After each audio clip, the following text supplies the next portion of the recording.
So we're pregnant.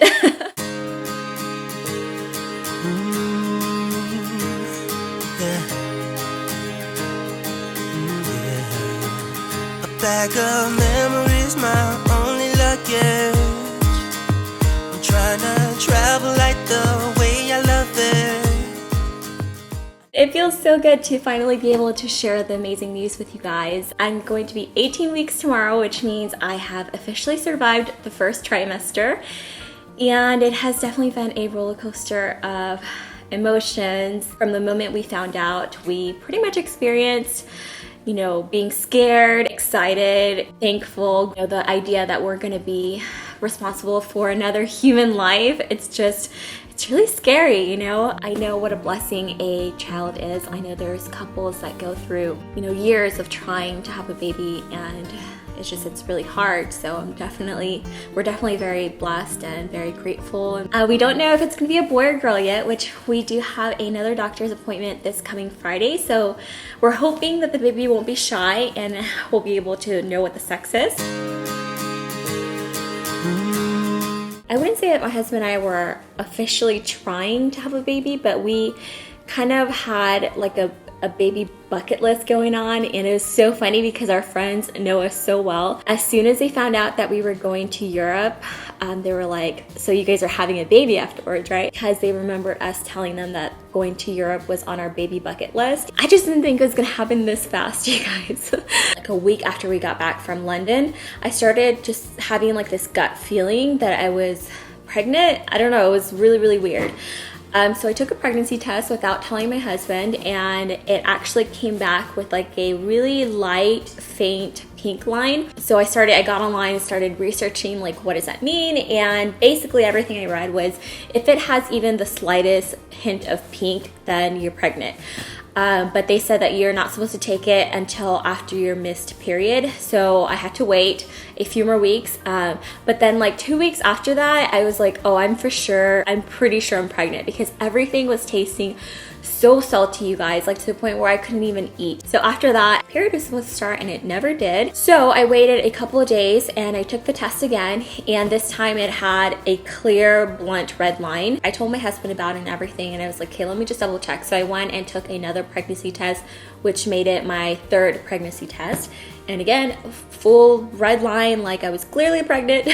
We didn't see the doctor for the first time until I was 16 weeks pregnant. So like this was last week or 2 weeks ago. And I had my first sonogram. Thought we were gonna be able to find out the sex, but we weren't.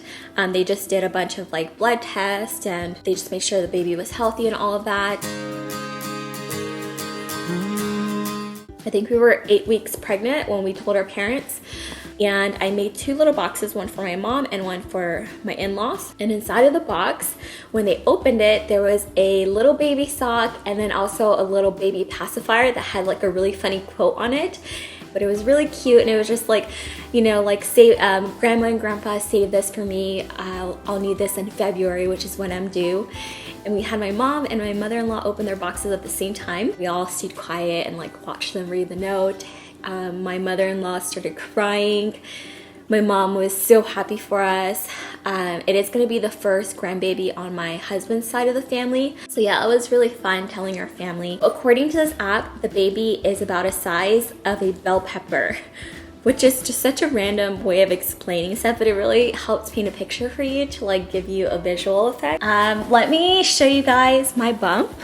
It is definitely there already. Can definitely see it. I've had to buy maternity clothes already.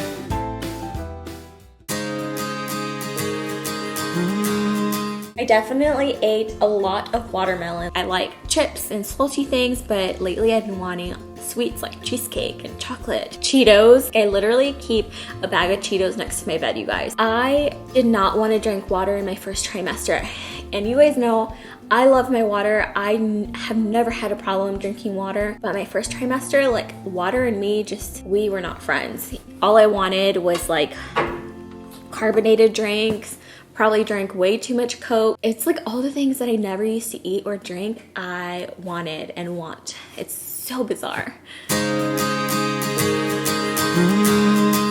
I wrote everything down because that is definitely one of the symptoms is memory loss. Like my brain is all over the place sometimes. The main thing that would make me sick was the one thing that I look forward to every morning, which is coffee. Like I could not stand the smell of it. And then I determined that it was actually the cream in the coffee that was making me feel sick. So I started drinking coffee black. All I could do in the morning, I couldn't even drink water because that would make me feel sick. I would drink green Gatorade with lots of ice, and then I could slowly introduce food into my body. Cheetos were also something that I would eat when I couldn't keep anything down. Just like a regular plain crunchy Cheetos. I'm so low on energy. I can sleep for 10 hours straight at night and then still need a nap in the middle of the day. Like that's how exhausted I am. You guys will tell I am out of breath a lot, like so much. Also, getting up to go potty in the middle of the night is a problem. That was actually part of the reason why we got Bambi. We didn't want Nala to feel alone or abandoned whenever the baby did come. We wanted her to have a companion. And we figured this was actually a good time to have a puppy because I'm getting up like 3-4 times in the middle of the night anyways to go potty. So it makes sense to take the puppy up to potty at the same time that I go potty, which sounds kind of funny saying it out loud. I would say like right around the 6 to 8 week mark, I was like the hormones are real. You feel like you are a completely different person because you just start to have these unexplainable feelings, and everything made me either sad or happy sad. I learned a really hard lesson around the 10-week mark, which is never go to bed on an empty stomach. And I don't even think I went to bed on an empty stomach. I just didn't eat a full meal. I think I had like a banana and then I went to sleep. The next day, I felt so sick, you guys. I woke up nauseous. I woke up with a migraine, and I had that migraine for 3 days. I ate a banana and took some Tylenol. 30 minutes later, I threw it up. So I would just try to eat like little bits of like watermelon. Like it got to a point where I was just like throwing up nothing, like stomach acids. I couldn't even fall asleep because my head was throbbing so bad, and like the nausea was so bad. And my poor husband, he was so supportive. He went to Walgreens and pretty much bought like the entire pregnancy section of medicine for nausea that he could find. Like he came back with C-bands, which are like little bands that are supposed to help you with like motion sickness and nausea. I don't know if that helped, honestly. These candies that you can suck on for nausea, and I do remember those help. Prego Pops. Came across like a mommy blog. It talked about taking B6 and Unisom, which B6 is a vitamin and Unisom is a sleep aid that's safe for pregnant women. And there's something about, there's like a chemical reaction if you take them at night to help you with the morning nausea, and then you take the B6 in the morning. And the Unisom is a sleeping pill, so I like knocked out.